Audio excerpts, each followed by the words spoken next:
It's me again, Corner Vlog TV. Ayan. So for today's video, ipapakita ko sa inyo yung bagong bili naming sofa cover. Excited na ako na ipapakita sa inyo kung anong magiging itsura after lagyan ng sofa cover. So ito pala yung aming sofa. Ayan guys, ipapakita ko sa inyo.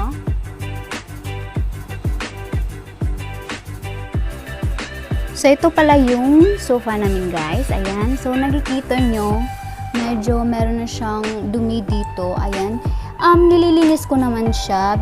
Binabrush ko siya minsan kaso hindi na talaga siya matatanggal. Ayan. So nakita nyo, medyo madumi na. Medyo madumi na siya. Ayan. So ayan, ito din. Ayan. So guys, makikita talaga yung dumi dito. Ayan, meron siya dito. Ayan.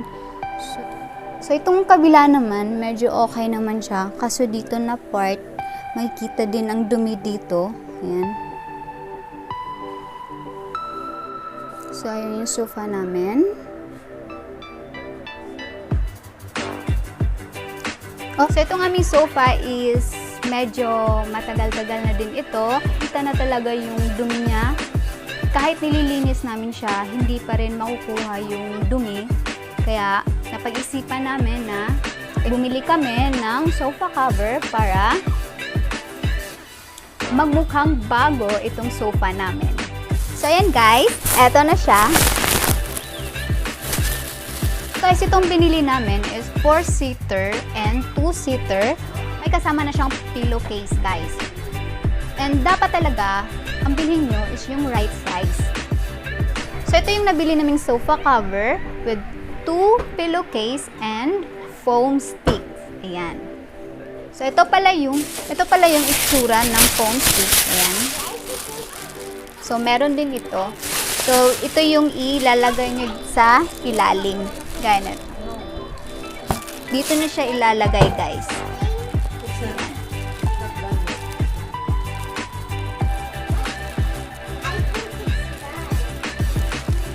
Yung binili namin sofa cover, ayan, so stretchable sofa cover. So guys, ilalagay na natin ito. So ito pala, ito yung tag.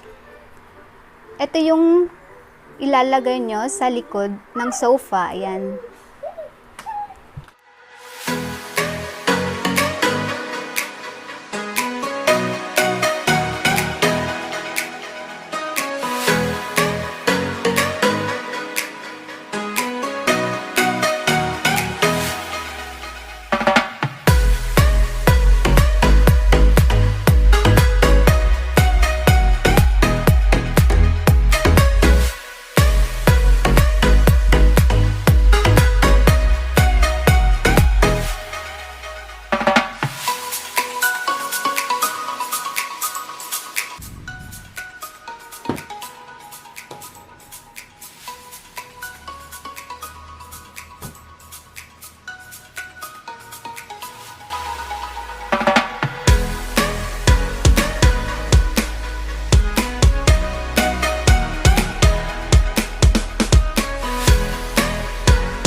Guys, medyo nahihirapan kami sa paglagay ng cover na to kasi sobrang hirap. Hindi po talaga siya madali. Hindi po siya talaga madali. Napakahirap niya. And ipapakita ko sa inyo yung unang natapos namin. Isang oras namin ito natapos. So, ito yung itsura niya.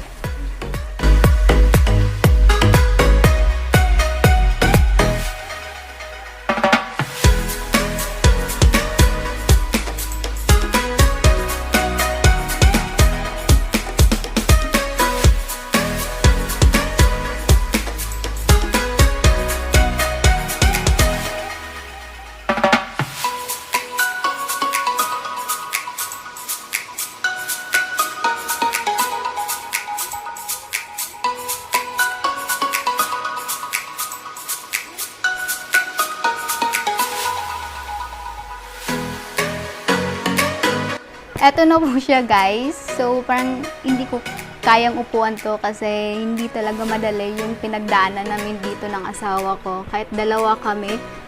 Ayan. So, isang oras siya natapos.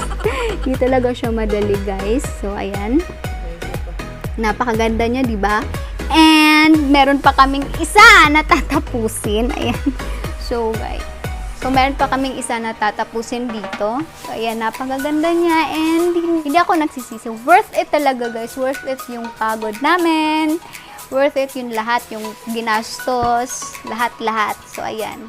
Kung ito naman yung magiging itsura ng sofa nyo. Ayan, napakaganda. And para talaga siyang, para siyang bago. Bagong-bago talaga.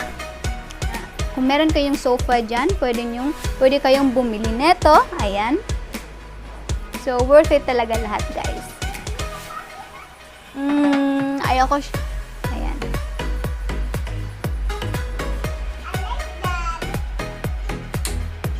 And, ito ay tatapusin ito ng asawa ko. So, meron siyang dalawang pillowcase na kasama. So, nilagyan na pala namin ng foam stick dito sa ilalim. So, nilagyan na namin ng foam stick, ayan. Super ganda niya, guys. So, bagay na bagay talaga sa bahay namin.